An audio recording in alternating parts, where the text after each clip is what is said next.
오늘 설교 제목입니다. 흥분과 모험을 찾아서 한평생을 세상에 돌아다닌 사나이가 있었습니다. 그가 추구한 직업의 다양성 그리고 주거지의 다양성만으로도 기네스북에 오를 만한 인물입니다. 투사, 사냥꾼, 낚시꾼, 권투선수, 사업가, 군인, 작가, 두루 끝인 사람입니다. 그는 스페인에서 투사로 있었고요. 오스트리아와 이탈리아 전선에서는 구급차 운전병으로 있었답니다. 그리고 그리스와 터키 전장에서는 종군 기자로 있었고요. 아프리카에서는 사자와 코끼리를 사냥하는 사냥꾼이었습니다. 그리고 쿠바에서는 군수공장을 경영하는 사업가로 지냈고, 시간 나는 대로 또한 바다 낚시를 즐긴 낚시꾼이었습니다. 파리에서는 특파원으로 지냈고, 파리와 스페인을 무대로 해서 작가로 지냈습니다. 그리고 역사적인 놀만디 상륙 작전에 참여한 사람. 그리고 그가 탄 비행기가 2번이나 떨어졌는데 2번 다 운 좋게 살아남은 사람. 3번이나 결혼해서 실패했습니다. 그런데 4번째 결혼했습니다. 1954년 노벨 문학상 수상 작가입니다. 그런데 그분이 62세가 되는 해에 미국의 자기의 초호화 주택에서 그가 애용하던 사냥총으로 자신의 이마에 대고 방아쇠를 당긴 채 쓰러져 죽었습니다. 킬리만자로의 눈. 누구를 위하여 종을 울리나? 노인과 바다. 그것을 쓴 작가 어니스트 헤밍웨이의 이야기. 다 알고 있죠? 그는 한평생 인생의 기쁨 그리고 인생의 그 스릴을 찾아서 도전했습니다. 또 어느 정도 기쁨을 누리기도 했습니다. 모든 많은 사람들이 상상도 하지 못할 풍요로운 경험을 했습니다. 그러나 어느 날 그가 찾던 기쁨과 행복이 끝났다고 확인하는 순간 자살하고 말았던 것입니다. 세상 사람들이 세상에서 누리는 기쁨은 단순합니다. 가끔씩 누린다고 해도 그것이 지나가 버립니다. 결국은 허탈감을 가져옵니다. 예수 그리스도를 통하지 않고서는 어느 누구도 이 세상에서 진정한 기쁨을 누리지를 못하는 것입니다. 예수님은 말씀하십니다. 내가 이것을 너희에게 이름은 내 기쁨이 너희 안에 있어서 너희 기쁨을 충만하게 하려 합니다. 예수님은 우리에게 기쁨을 주시되 그 기쁨이 우리 속에 있어서 충만히 있어서 계속 때의 기쁨을 풍요롭게 누리도록 하시겠다고 말씀하십니다. 요한복음 15장 11절 말씀입니다. 예수 그리스도를 떠나서는 인생에 진정한 기쁨이 없다는 것을 말씀하고 있습니다. 오늘 말씀은 혼인잔치에서 포도주가 떨어지고 그리고 물로 포도주를 만드는 예수님의 첫 번째 기적을 말하고 있습니다. 갈릴리의 가나라고 하는 작은 마을에서 일어난 기적입니다. 이것이 축제의 기쁨으로 사는 기적의 현장이죠. 거기에서 주는 의미가 있습니다. 교회 생활은 잔치집과 같은 생활, 천국 생활과 같은 생활이라는 것입니다. 이미 구원받은 사람들이 모여서 이제 기쁨을 누리고 즐거움을 누리고 신앙생활하는 그것이 바로 교회라는 것이죠. 교회에서 기쁨을 상실하면 여기에 문제가 시작이 됩니다. 우리 그리스도인들이 교회 생활하는 것과 예배 생활하는 것 그리고 모든 생활이 언제나 잔치에 참여하는 사람처럼 되어져야 됩니다. 그래서 교회에는 항상 기쁨이 있어야 되고 항상 만족이 있어야 합니다. 인간관계가요 너무 복잡하게 얽히면 안 됩니다. 이 전통 교회들을 보면요 인간관계가 너무 복잡해요. 막 얽혀 있어요. 거기에서 시험에 들고 어려움을 겪고 문제가 있는 경우가 너무 많아요. 혼인잔치에서 예수님의 첫 번째 표적으로 예수님은 맛없는 물 같은 인생을 포도주 맛 같은 기쁨의 삶으로 변화시키는 능력을 베푸시는 것을 볼 수가 있습니다. 다시 말하면 삶의 질을 변화시키는 거죠. 그래서 예수 없는 인생은 무미건조하고 그가 무엇을 가졌든지 무슨 위치에 있든지 어떤 아파트에 살든지 어떤 지위를 가졌든지 그건 보잘것없는 것입니다. 예수님을 믿어서 여러분의 삶이 참된 기쁨의 삶으로 변화될 수 있기를 축원합니다. 그리고 교회는 삶을 경축하는 축제의 장입니다. 우리의 인생의 삶을 아주 경축하는, 축하하는 그 축제의 장이 되어야 된다는 것입니다. 여기서 우리가 새롭게 한 주간을 맞이하면서 생애 축제를 부리는 것입니다. 그래서 예배를 통해서 우리가 축제를 즐겨야 돼요. 그래서 예배는 즐거움이 돼요. 축제의 장이 돼야 돼요. 이 예배 때 마음껏 좀 즐기십시오. 막 마음을 풀어놓으십시오. 설교도 즐거운 마음으로 좀 들으십시오. 좀 지루해도 말이죠. 그러면 즐거움이 나요. 아, 저거 언제 끝나냐? 이렇게 들으면요. 시간이 줄여서 못 들어요. 성도의 교제를 통해서도 즐거움을 누리십시오. 저 사람 어떤 생각으로 저런 말 할까? 뭐 이런 것은 재지 말고 그냥 만남이 즐겁고 이야기하는 것이 즐겁고 그저 격려하고 즐거움이 돼야 돼요. 즐거움이 돼야 돼요. 이게 축제의 장이 돼야 된다. 예배만 축제가 아니고 우리 성도들의 만남의 장이 바로 축제의 장이 돼야 돼요. 만나시길 기다려지고 만나면 좋고 떨어지기 싫고 헤어지기 싫고 말이죠. 그리고 하나님과의 교제를 통해서도 축제의 장이 돼요.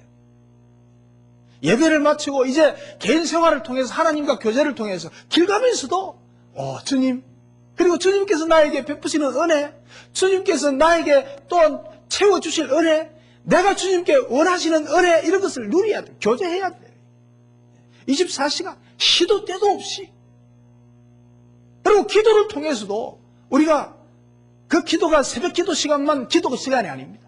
우리가 정해놓은 기도 시간만 기도 시간이 아닙니다. 눈 뜨고도 얼마든지 기도할 수 있어요. 길 가면서 기도할 수 있고 차 타고 가면서도 기도할 수 있고 좋은 경치 구경하면서도 주님 너무 아름답네요. 날 위해서 창조하셨군요. 그러면서 그것을 즐겨야 되죠. 그래서 우리가 모든 가정에서나 자녀들을 보면서 또한 식구들을 보면서 그리고 시장에 가면서 우리가 가는 어느 곳이든지 우리는 거기서 감사하고 감격하고 기뻐하고 축복하는 축제의 상이 돼야 돼요. 그래서 축제의 주인공이 돼야 돼요. 어떤 사람들은요 예배 보러 와요. 예배 보러 예배 어떻게 드리는가 한번 보자. 목사님 설교 잘하나 못하나 한번 보자. 보는 거예요. 저 옆 사람은 어떻게 하나 보자. 그거 안 돼요, 이게. 주인공이 돼, 주인공. 우리는 축제의 주인공이에요. 예배도 예배의 주인공이에요. 삶에도 삶의 주인공이에요. 시장에도 가면 시장에서 내가 가장 행복한 자로 내 행복을,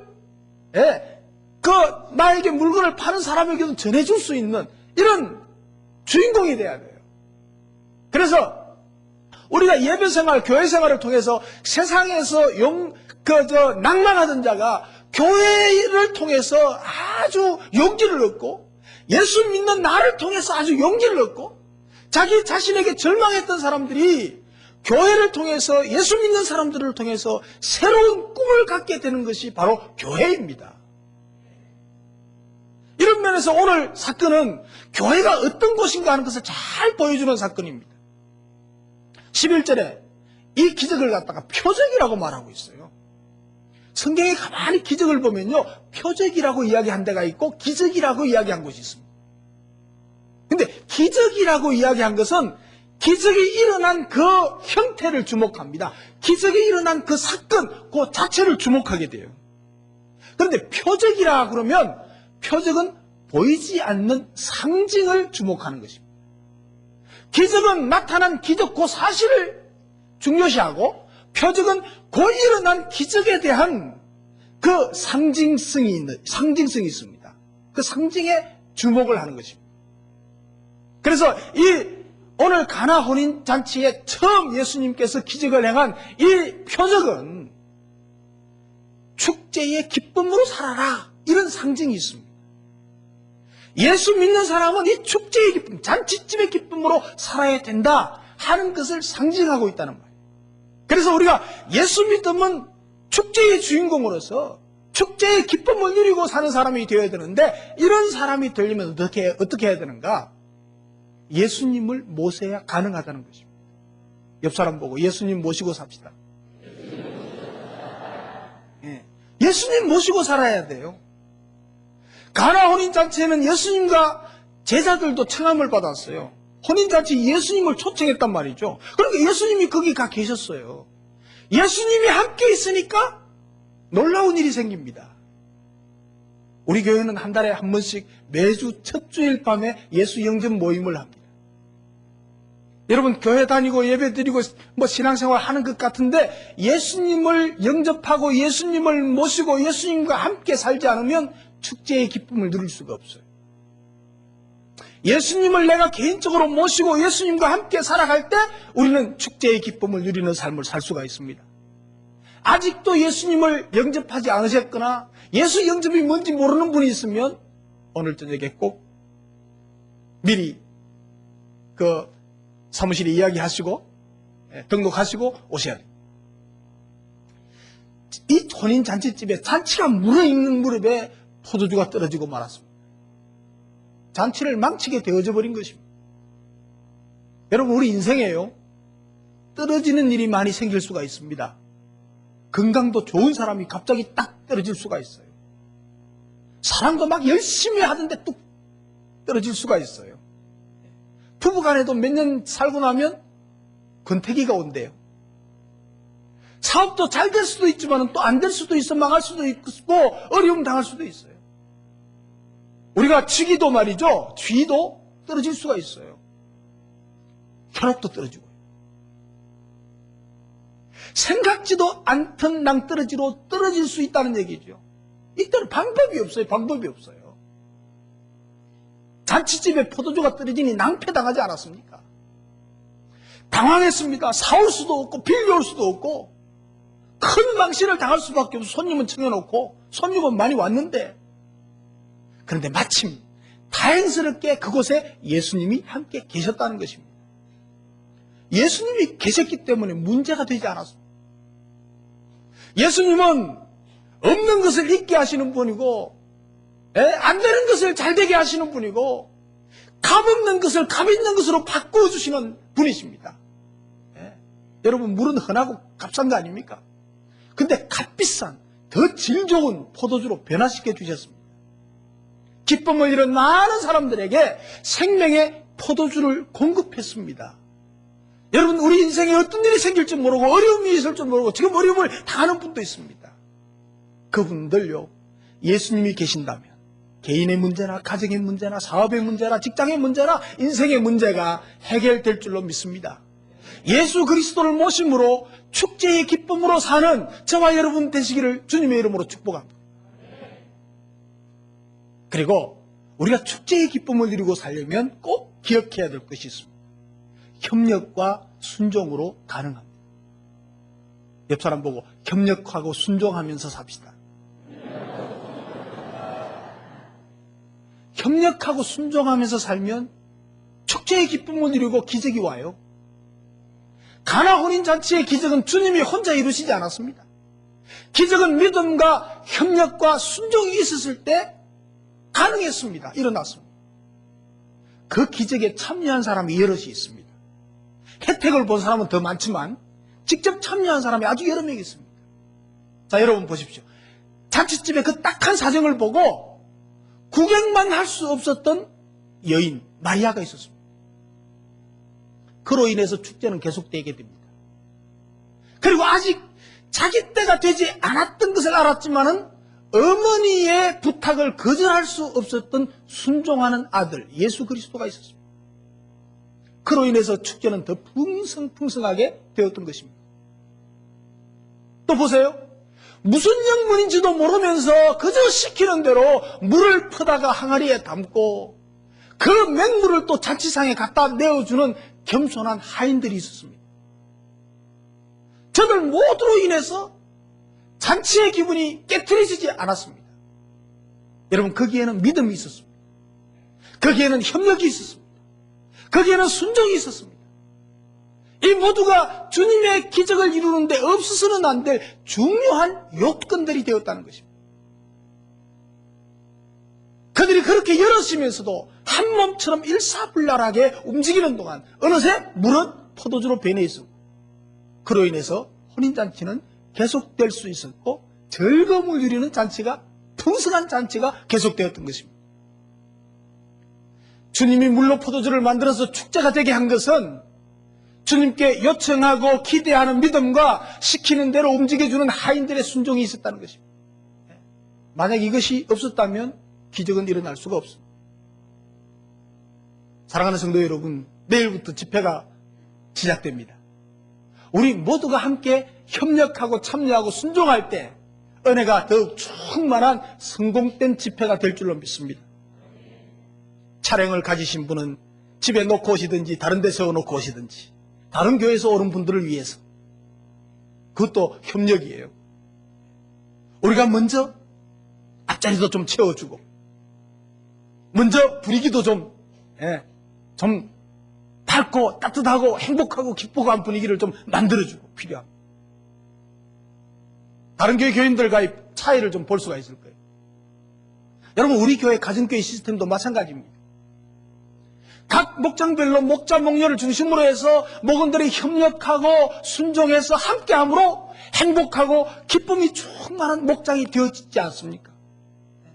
우리 모두가 다 하나와 같이 협력하고 하나님 말씀에 순종하고 하나님이 기뻐하시는 그 교회를 만들기 위해서, 하나님이 기뻐하시는 그 교회를 세우기 위해서 헌신했을 때 가능하지 않았습니다.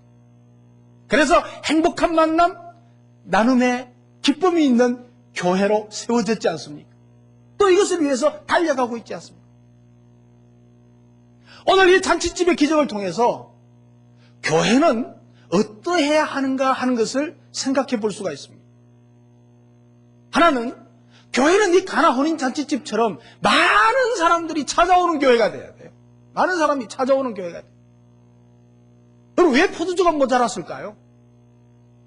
보통 보면 잔치집에는 손님 수에 비해서 넉넉하게 음식을 준비하는 게 상식입니다. 그렇죠? 한 50명 오겠다, 100명 오겠다 싶으면 거기에 한 120명분, 50명 오겠다 싶으면 한 70명분, 이렇게 넉넉하게 합니다.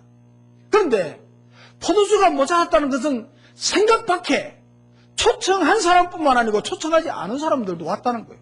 너무 많은 사람들이 왔다는 거예요. 생각 밖에 많은 사람들이 몰려왔습니다. 그러니 포도주가 모자랄 수밖에 없죠. 여러분, 교회는 잔치집과 같아야 되는데 교회는 바로 이래야 됩니다. 그러기 위해서 우리 많은 사람, 불신 영혼들을 막 초대해야 됩니다. 그리고 다른 지방에서 이사 오신 분들도 빨리 닦아채서 모시고 와야 돼요. 다른 교회는 모시고 오면 안 되고. 그래서 기독교에 관심이 있는 사람들 막 모시고 와야 돼요. 모시고 와야 돼요. 초대해야 됩니다. 초대해야 돼요. 어제 그저께 누구 만났는데, 누가 시키지도 않았는데 올해 50명 전도하겠다는 분이 있어요. 우리 김미희 집사, 작년에 제일 많이 전도한 것 같아요. 전도 시상을 해야 될 것 같아요. 근데 올해는 아이들까지 어쨌든 50명 하겠답니다. 내가 보기 될 것 같아요. 자, 여러분, 그래서 우리 교회는 이제 거의 다 채워졌어요. 이제 잘 준비해 놓은 자리도 모자라서 매주일 막 의자를 더 꺼내고 더 주문해 가져오고 이래 돼야 돼요. 다행히 우리 교회 예배를 참관하는 분들이 많이 오고 있습니다. 우리 교회는 아니라도 우리 예배를 보기 위해서 오는 분들이 참 상당히 많습니다. 그리고 또 예배당 건축을 보러 오는 분들이 참 상당히 많아요. 그리고 또 도움을 청하러 오는 분들도 왜 그렇게 많은지 모르겠어요. 그저 괜찮아요. 많이 오면 좋아요. 많은 사람들이 서로 그저 몰려와야 돼요. 몰려와야 돼요. 지난 금요일 날은 우리 사계교회 그 청년들 모임을 가진데 이제 본당에서 가졌어요. 한 120명 왔대요. 제가 보니까 거듭하더라고요. 어쨌든 몰려오는 교회가 돼요. 또 이번에 집회도 또 이웃 교회들, 우리 교단 교회들 막 몰려오겠죠. 좋은 일이잖아요. 그래서 초청하고 몰려오고 하는 것, 이거 잔치집과 같이 계속해서 많은 사람들이 평일날도 많이 와야 돼요. 많이 와야 돼. VIP들 데리고 정담터 와서 커피 마시고 공짜니까. VIP들은 공짜로 줍니다. 그럼 아주 뭐 데리고 오셔야 돼. 그리고 또 하나는요, 교회는 이 가나 혼인 잔치집처럼 갈수록 기쁨이 충만한 공동체가 돼야 돼요. 여러분, 교회에 문제가 생기는 교회들이 많잖아요. 왜 교회에 문제가 생겨야 됩니까? 교회가 갈수록 기쁨이 있고, 갈수록 행복해지고, 갈수록 더 아름다운 교제가 이루어져야죠. 물이 포도주로 변한 것을 맛본 사람들이 지금까지 좋은 것을 숨겨두었구나. 다른 데는 처음엔 맛없는 거 내놓고 나중엔 처음엔 맛있는 거 내놓고 나중엔 맛없는 거 내놓는데 이 집에는 어떻게 처음에는 별로더니 나중에는 더 맛있네. 갈수록 좋아지네. 그랬습니다. 이 칭찬은 예수 그리스도로 시작된 새 시대의 새 교회의 우월성을 보장하는 그리고 부각하는 말입니다. 한편으로 교회는 이렇게 갈수록 더 기쁨이 넘치고 갈수록 더 행복이 넘치고 그리고 더 기쁨이 넘치는 풍성한 공동체가 되어야 된다는 의미도 있습니다. 바로 이렇게 많은 사람이 모이고 거기서 기쁨을 누리게 하는 공동체는 저절로 되는 것이 아닙니다. 거기에 무엇보다도 순종하는 하인들이 있었다는 사실, 우리는 잊어서는 안 됩니다. 바로 저들이 축제를 만들어가는 사람들이었습니다. 여기 이름 없는 하인들. 그러나 저들은 기적을 가능케 한 사람들이었습니다. 저들이 순종하되 기꺼이 순종했습니다. 물을 채우라고 그러니까 아구까지 채웠습니다. 아구까지 채우는 소리 안 했거든요. 물 그냥 채우라고 그랬는데 아구까지 채워서 철철 넘치도록. 억지로가 아니고 아주 성실함으로 감당하는 모습입니다. 참으로 우직하게, 묵묵하게, 성실함으로 그 일을 감당해냈습니다. 꼭 우리 큰빛교회 교인들하고 똑같습니다.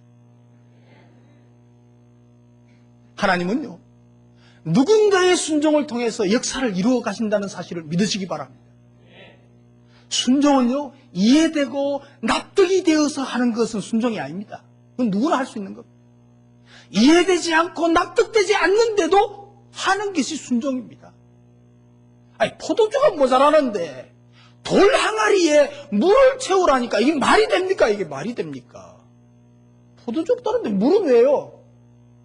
그랬으면 어떻게 될 뻔했어요? 그리고 물 채우니까 그것 떠다가 연회장에 갖다 주라네요? 누구 뭐 뺨 맞힐 일 있습니까? 안 할 수 있잖아요. 납득이 안 되는데, 이해가 안 되는데 그저 묵묵히 순종하는 거예요. 순종하는 거예요. 여러분, 마리아도 아들의 순종을 믿고 있었습니다. 내가 아직 내 때가 안 됐습니다. 그래도 마리아는 말했습니다. 무슨 말을 하든지 그대로 순종해라. 여러분, 순종하지 않았다면 어떻게 될 뻔했어요? 그 장치는 망가졌어요. 거기에 기쁨은 없어요. 잔치는 중단됐어요. 여기서요, 주님의 효를 볼 수가 있어요. 주님이 얼마나 효자였던가. 자기 때가 아직 되지 않은 것을 알면서도 그 어머니의 말씀 한마디에 거절할 수 없어서 순종하는 것을 봅니다. 어머니를 배려하는 마음 읽을 수가 있습니다. 여러분, 우리 부모에게 순종하고 부모에게 효하고 어른에게 순종하고 이게 참 필요합니다. 오늘 이것이 사그러져가는 시대입니다. 여기서 우리는 꼭 순종이 어우러진 곳에 축제가 계속되고 순종이 어우러지는 곳에 주님의 기적이 이루어진다는 것을 믿으시기 바랍니다. 물이 포도주로 바뀌었을 때 모든 이들을 즐겁게 해주는 용도로 변화됐습니다. 가치가 달라졌습니다. 물이 변해서 포도주가 된 것처럼 예수를 구주로 영접한 사람은 멸망받을 자들이 있지만 하나님의 자녀로 신분이 변해버렸습니다. 마귀의 종이었던 사람이 하나님의 자녀로 완전히 신분이 바뀌었어요. 예수 믿는 삶은 축제의 기쁨을 누리는 삶입니다. 하늘나라의 현실을 미리 체험하면서 사는 삶이 예수 믿는 삶입니다, 여러분. 우리가 세상에 살지만은 세상 것만 누리고 사는 것이 아니고 하늘나라의 그 천국의 기쁨과 풍요로움을 미리 체험하고 누리며 축제의 기쁨을 누리고 사는 게 신앙생활이라는 말이에요. 이 기쁨을 누릴 수 있기를 바랍니다. 그러므로 교회는 더욱더 기쁨이 넘치고 더욱더 즐거운 공동체가 되어야 합니다. 그러기 위해서 축제를 만드는 사람들이 있어야 된다는 사실입니다. 사랑하는 성도 여러분, 여러분들이 축제를 만들어가는, 그리고 그 축제를 마음껏 누리고 사는 여러분 되시기를 주님의 이름으로 축복합니다. 기도하겠습니다.